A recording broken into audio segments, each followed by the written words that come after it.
My name is Kwamika Shavers. I'm a senior at Winston-Salem State University. I'm from the projects, I'm from the hood, and I felt like America in general let the hood and the people from the projects, you know, less fortunate, less educated, they let us hit the bottom. Here I am trying to be a good citizen, I'm trying to change my life, and I'm having to fight probably harder than a soldier in Iraq just to get minimum things in life that I need, bare necessities, because I had a criminal record. And I was upset about that. I'm like, how are you gonna tell me to go back out into society and be a better person, but you're pushing me back to my old ways? So in a way, I felt like America didn't care about me. I'm one of the first in my family, and the first in my family on my father's side to go to college. So when I came over here, I really didn't have that many friends, and I was trying to fit in and adapt. And I found it very hard because people didn't really know how to take me. They were afraid of who I was and my personality. And I found myself almost converting to the ways of what I thought was acceptance around here, and I think that was probably one of the biggest mistakes I could have made. So the photo was just about acceptance overall, acceptance from society after I've made my bad choices, acceptance because I am a product of my neighborhood from where I come from, but I'm more than that, and I can be better than that. And instead of people judging me and pushing me away, I wanted them to embrace me and show me how it can be done. I'm loyal, I'm honest, I'm a hard worker, I'm all of those things, and I'm still hood too, and it's okay. My name is Colin Robinson. I majored in computer graphics and animation. Around the time I was taking the picture, I was kind of mad that my brother was going over to Iraq. It was his first time being deployed, and I felt like our reasons for going over there were other than for the people. You know, it was for our own gain. I felt like America, you know, had lied to us, and I was kind of big on truth. Well, I still am. I felt ashamed to be a part of a nation that's so great but has so many secrets. I guess everybody has their own negative views towards the country, you know, in a way everybody can relate. I can honestly say I'm not exactly proud to be an American. We were never supposed to be out of bondage. It's just something that we accomplished because we're a strong race. It was never supposed to be the way it is today, and they still don't want us to better ourselves. They would rather us be in poverty than to be on the same playing field. For example, the Universal Health Plan. It would be set in place to help those in poverty on Medicaid or welfare, or those who can't get either. And there's a big uproar, and people are mad about it, those who are wealthy, because they feel as though it's going to be taking away from what they have. Making a change in the community is what we need, and the fact that there's a big uproar, a big fight over it, over those who are running America, shows me how little they care. The pose I chose was to hold the American flag in my hand as if it was a ball.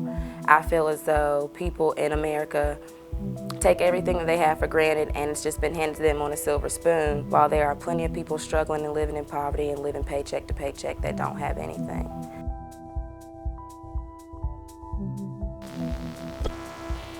My name is Joshua Pfeiffer. For my statement, I had quoted Kanye West, who had summed up what I felt about America at that point in time.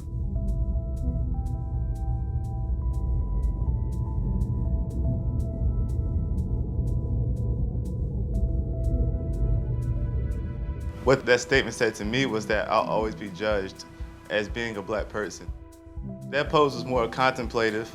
It's really subtle, it's really open for interpretation, but for me, it was really looking at the flag and saying, what have blacks achieved in America? What does that mean? Have we really progressed? I realized that I am going to be a future leader. I have a great responsibility for America and to change the viewpoint of America. And you know, a lot of that rests on my shoulders and my generation's shoulders.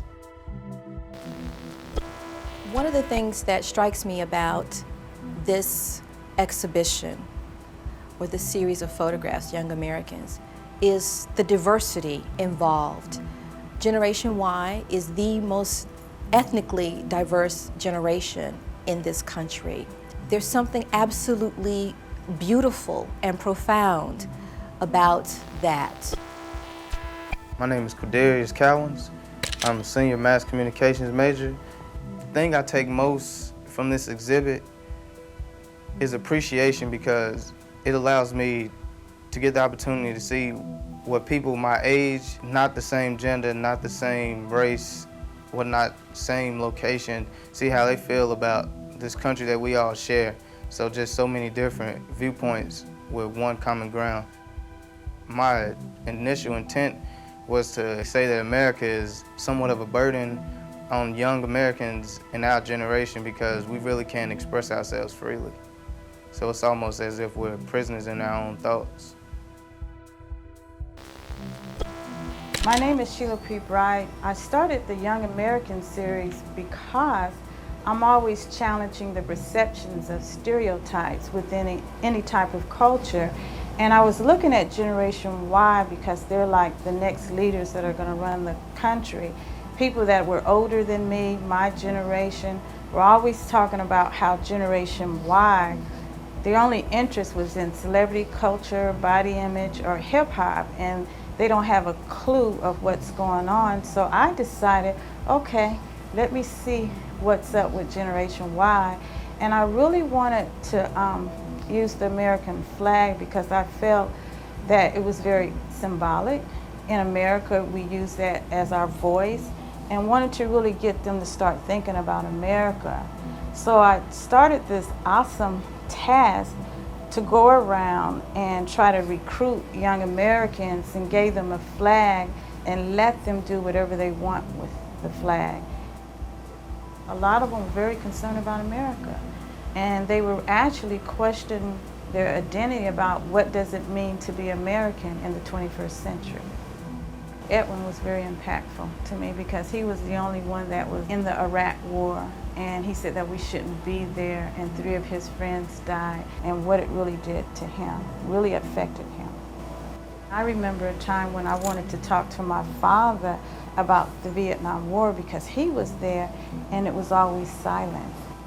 My upbringing was Germany. The imagery I saw was people not like me, and I couldn't understand that. And when I was in German towns, we were called the N-word. So that really affected me as a child. So I think you're always kind of questioning yourself about what does America mean and what does it mean to you. People have worked hard to make this country a free country, a country where everyone has the opportunity to express themselves in any manner.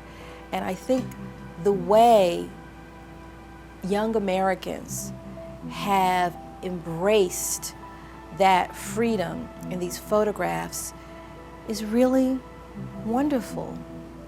And I think that the freedom that they possess is encouraging to others to also, free ourselves. I mean, what is freedom if we can't actually use it to be more free? America, how do you feel about America? American dream ain't what it seems in America. What you think that not the real thing in America? So they don't show you what should be seen in America. America, how do you feel about America? American dream ain't what it seems in America. What you think that not the real thing in America? So they don't show you what should be seen in America.